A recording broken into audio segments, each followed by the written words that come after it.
Before we begin, if you're listening to this alone at night, you're exactly where you should be. Subscribe and turn on notifications for more true horror stories, disturbing encounters, and unexplained events uploaded every day. Now lock your doors, turn off the lights, and let's get into tonight's stories.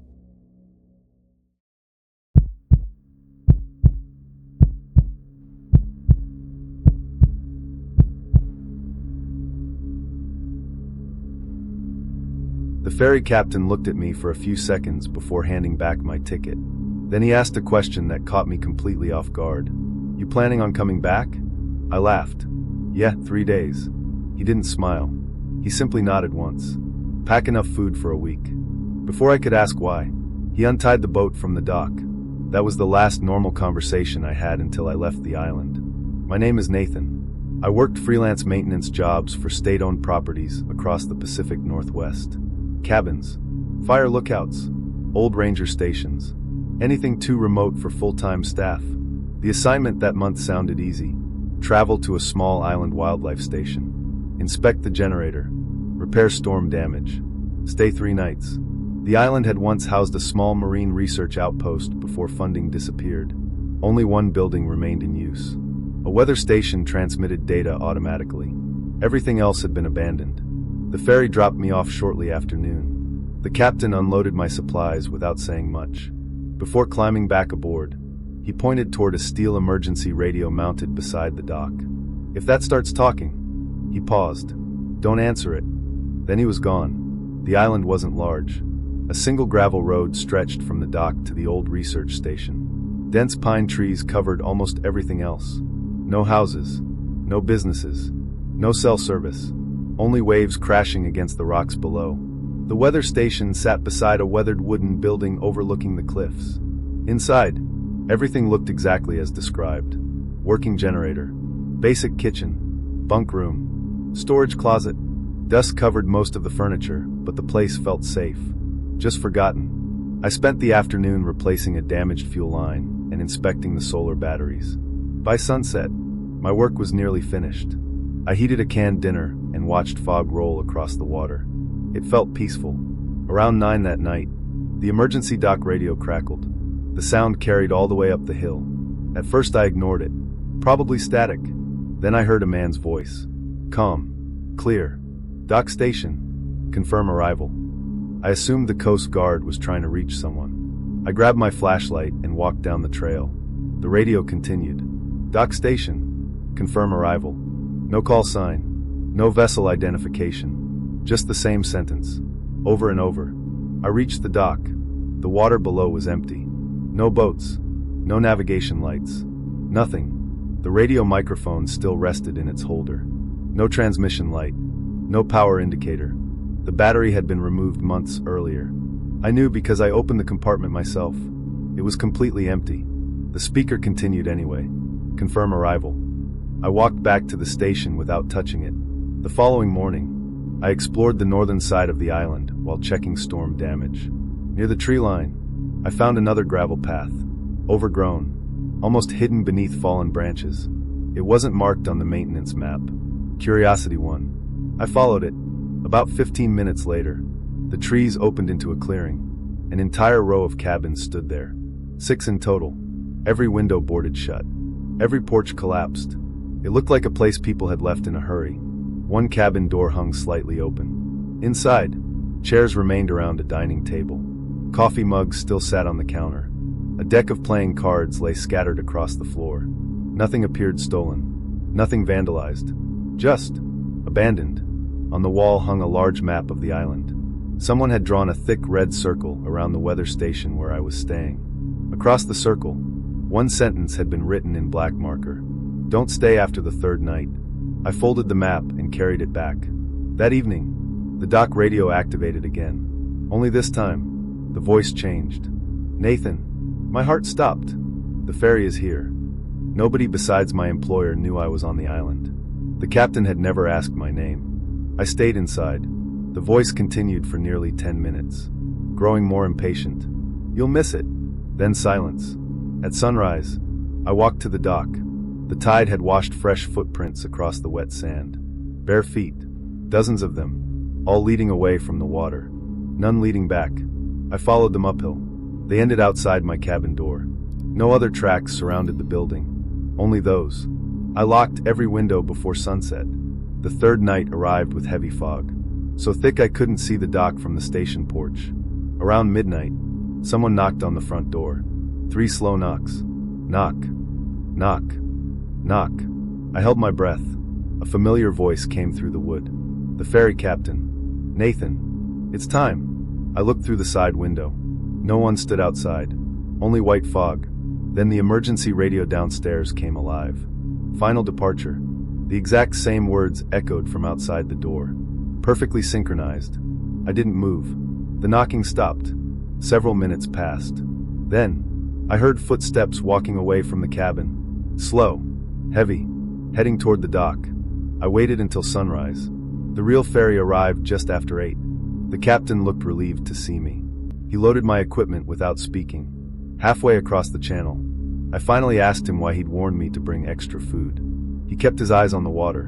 Because people who answer the radio. He tightened his grip on the wheel. Usually stay longer than they planned. Back on the mainland, I searched old newspaper archives. One article mentioned the abandoned research station. Not because of storms. Not because of funding. Because staff repeatedly reported receiving radio calls from boats that never appeared on radar. The article ended with a single quote from an unnamed investigator. Whatever was calling from offshore always sounded like someone they trusted. I never accepted another job on an island. These days, if I need to cross water, I make sure I know exactly who's waiting on the other side. Because sometimes, the hardest part isn't getting stranded. It's realizing something on that island already knows your name before you arrive.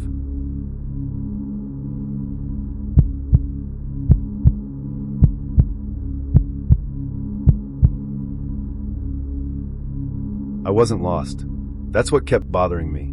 The trail markers were exactly where they should have been. My compass pointed north. The GPS showed the correct route. I could hear the ocean the entire time. Yet after nearly an hour of walking, I ended up standing in front of the same broken wooden sign I'd passed before. It had one sentence carved into it. You're still on the North Shore. The problem was, I had never been hiking on the North Shore. My name is Adam. I volunteered each summer as a maintenance assistant for a protected island park off the coast of Washington. The island wasn't large enough to get truly lost on. There was one ferry dock, a small ranger station, several marked hiking trails, a campground. Thousands of visitors came through every season. But after the final ferry departed, only the staff remained, usually fewer than a dozen people. A powerful windstorm damaged several trails earlier that week. My assignment was to inspect fallen trees and replace damaged trail markers before visitors returned. Simple work. I packed water, a handheld GPS, a first aid kit, and enough supplies to spend the day in the woods. The Southern Trail loop took only a couple of hours. Nothing unusual. Around lunchtime, I started toward the western overlook. Halfway there, I noticed an old wooden sign leaning against a cedar tree. The paint had almost completely faded. Only one line remained readable. North Shore. That didn't make any sense. I wasn't anywhere near that part of the island. The north shoreline sat several miles away. Thinking someone had moved the sign during the storm, I continued hiking. About 20 minutes later, I reached another intersection. There, leaning against another tree, was the exact same sign. Same cracks, same faded paint, same missing corner. I picked it up, turned it over. Fresh mud covered the back, as though someone had placed it there only recently. I carried it with me. Another half hour passed. Then, I found the sign again, standing upright beside the trail. The one I'd been carrying disappeared from my backpack. I stopped walking, opened every pocket, searched everything. Gone. Someone laughed, very softly, somewhere deeper in the trees. I called out, "Hello?" No answer, only leaves moving in the wind. By late afternoon, my GPS began acting strangely. The trail map disappeared. Only a blinking arrow remained. No paths, no contour lines, nothing. I pulled out my compass. The needle spun continuously. At that exact moment, I heard a ferry horn. Relieved, I started walking toward the sound. The ferry dock couldn't be far away. 10 minutes later, I stepped out of the forest. Not at the dock, on a rocky shoreline I'd never seen before. Old wooden pilings stretched into the water, half collapsed. Rusted chains dangled beneath them. No boats, no buildings, nothing. An ancient ferry schedule remained bolted to a weathered post. Every destination had faded away, except one: mainland. No departure times, no arrival times. Just beneath it, someone had scratched fresh words into the wood. "Don't wait here after sunset." I backed away immediately. As I turned, I noticed footprints in the sand, hundreds of them, leading toward the water. None came back. The ferry horn sounded again, much closer. Fog rolled across the shoreline. Within seconds, the water disappeared. Then, a ferry slowly emerged. It looked decades old, white paint peeling from the hull, dark windows, no company name, no registration numbers. It approached the broken dock without making a sound. No engine, no wake. A deckhand stepped onto the pier. Gray raincoat, old captain's hat, face hidden beneath the brim. He looked directly at me. "You heading home?" Something about his voice felt familiar. Then I realized why. It sounded exactly like my supervisor back at the ranger station. Before I answered, another voice shouted from somewhere behind me. "Adam!" My real supervisor. I turned. He stood at the edge of the tree line waving both arms. "Don't get on." I looked back toward the dock. The ferry had already opened its passenger gate. Several people stood on deck, perfectly still, watching me. None of them blinked. The deckhand smiled. "We've been waiting." I ran. The forest seemed impossible to navigate only moments earlier. Now the trail appeared perfectly clear. Within minutes, I reached the ranger station. My supervisor looked genuinely shaken. "Where were you?" "The old ferry dock." He slowly shook his head. "There isn't one anymore." That evening, he unlocked an old filing cabinet inside the station. From the bottom drawer, he pulled out a faded park map. Near the northern shoreline, one location had been crossed out with thick black ink. Old Ferry Landing. "When did they remove it?" I asked. "They didn't." "What do you mean?" "The ocean did." No explanation followed. Several days later, I searched local historical records. I eventually found a single black and white photograph. It showed the same ferry landing exactly as I'd seen it. Broken pilings, weathered schedule board, collapsed dock. The caption beneath the picture read, "Landing permanently abandoned after repeated navigation incidents." No further details. I finished my volunteer season. Never hiked alone again. Sometimes, friends ask why I refuse to visit small islands anymore. I usually tell them I simply prefer the mountains. That's easier than telling the truth. Because if you've never stood on a shoreline where a ferry arrives without making a sound, you'd never believe me anyway. And if you ever find yourself hiking somewhere unfamiliar, and you come across a weathered sign pointing toward the north shore, turn around immediately. Don't check your map. Don't follow the trail. And whatever you do, don't walk toward the ferry horn. Because the people waiting at that dock already believe you're coming home.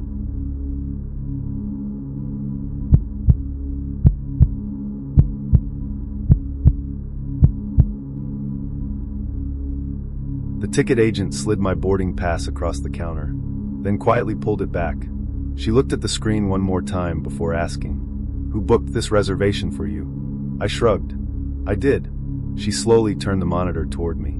There was only one problem. The reservation had been made 6 months earlier, under my full name, using my driver's license number, using an email address I'd never seen before, and according to the itinerary, I was scheduled to return on a ferry that had already left the island. My name is Derek. I worked as a wildlife photographer, and every so often I'd spend a few days on remote islands documenting nesting seabirds for conservation groups. Most assignments were straightforward. Catch the morning ferry, photograph the coastline, stay in a ranger cabin, return before the weekend crowds arrived. The island on this trip wasn't completely deserted. A few hiking trails crossed the interior, and a tiny harbor welcomed the daily ferry. Once that boat departed for the evening, the island became surprisingly quiet. The handful of visitors left behind usually gathered at the only cafe before heading back to their cabins. It felt peaceful, almost disconnected from the rest of the world. When I arrived, the harbor manager checked my paperwork. Instead of welcoming me, he studied my reservation for several seconds. Finally, he asked, "First visit?" "Yeah." He nodded slowly. "If your plans change, don't miss the last ferry." I smiled. I've got 3 days. He didn't return the smile. The first day passed without incident. I photographed puffins along the cliffs and spent sunset overlooking the western shoreline. The island was exactly what I'd hoped for. That night, a storm rolled offshore. Not close enough to reach the island, just far enough away that lightning occasionally lit the horizon. Around midnight, I heard a ferry horn. That didn't make sense. The harbor closed hours earlier. Curiosity got the better of me. I walked downhill toward the dock. The harbor lights were off. Ticket office closed. Gift shop locked. Everything appeared exactly as it should. Except, a ferry sat tied to the pier. No running lights. No crew visible. No passengers. Its boarding ramp rested against the dock. Waiting. I checked the schedule posted beside the terminal. The final departure had already been crossed off hours earlier. Nothing else remained until morning. As I turned to leave, the loudspeaker crackled. Not the modern digital announcement system. An older voice. Distorted. Final boarding. Silence. Then, passenger Derek. I froze. No one else stood anywhere near the harbor. The loudspeaker repeated my name. The ferry's passenger door slowly opened. Warm yellow light spilled onto the empty dock. I took one cautious step forward. A man wearing a Navy captain's coat appeared inside the doorway. He didn't wave. He simply waited. "You coming?" "I'm booked for Friday." He tilted his head slightly. "You were?" Something about that answer made me stop. The captain slowly glanced at the dark water. The tide doesn't wait. Before I could ask what he meant, my phone vibrated. No signal. Yet somehow, I'd received an email. "Your return trip has been confirmed." Attached was a ferry ticket. Departure time, 12:17 a.m. There was no midnight ferry. I backed away. The captain never moved. Never blinked. Just watched. I returned to my cabin and locked the door. The following morning, I visited the harbor office. The ticket agent looked confused when I described the ferry. "We haven't operated a midnight crossing in decades." I showed her the email. It had disappeared. No inbox. No trash folder. Nothing. That afternoon, I explored the island's small historical museum. Most exhibits focused on fishing families and Coast Guard rescues. Near the back, an old framed ferry timetable caught my attention. The final scheduled crossing listed their departed at 12:17 a.m., the exact time from the email. A handwritten note beneath the display simply read, "Service permanently discontinued." No explanation. That evening, the weather turned calm again. No wind. No rain. Perfectly clear skies. Just after midnight, the ferry horn echoed across the harbor. This time, I stayed inside my cabin. Then someone knocked. 3 slow knocks. "Derek." The captain's voice. "We're leaving." I looked through the curtain. No one stood outside. Another knock. "You'll be stranded." The doorknob slowly turned. I held it shut. After nearly a minute, the pressure disappeared. A few moments later, the ferry horn sounded one final time. Then silence. At sunrise, I walked to the harbor. The dock workers were preparing the first scheduled departure. Everything looked perfectly ordinary. One of the crew members frowned when he saw me. "I thought you left last night." "What?" "You were standing on the boarding ramp." "I wasn't." He shrugged. I waved. You never waved back. The ride to the mainland was completely uneventful. I kept replaying his words the entire trip. Weeks later, I received an envelope with no return address. Inside was a single ferry ticket. No destination. No departure date. Only one line printed across the bottom. "Return passage remains valid." I burned it in my fireplace. The paper curled into ash within seconds. The next morning, the ticket sat on my kitchen table, perfectly untouched. I locked it inside a toolbox, threw the toolbox into a storage unit, moved to another apartment months later. I never saw it again. At least, not until I booked a completely unrelated ferry vacation years afterward. The ticket agent printed my boarding pass, paused, and quietly frowned. Then she looked up at me and asked, "Sir, are you sure you haven't already checked in?" I canceled the trip immediately. I haven't stepped onto a ferry since, because somewhere beyond the shoreline, there's still a captain keeping track of passengers who never boarded, and judging by the reservation still attached to my name, he hasn't stopped expecting me to arrive.